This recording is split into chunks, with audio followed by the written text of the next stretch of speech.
એ ગુરુજી મળે તો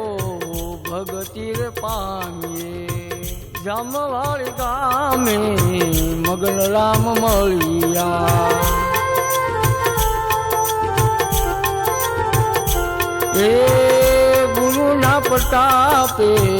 રમેશ બાપુ બોલ્યા સેવકોને શરણોમાં સદાઈ રાખો એવા સાચા રે ગુરુજી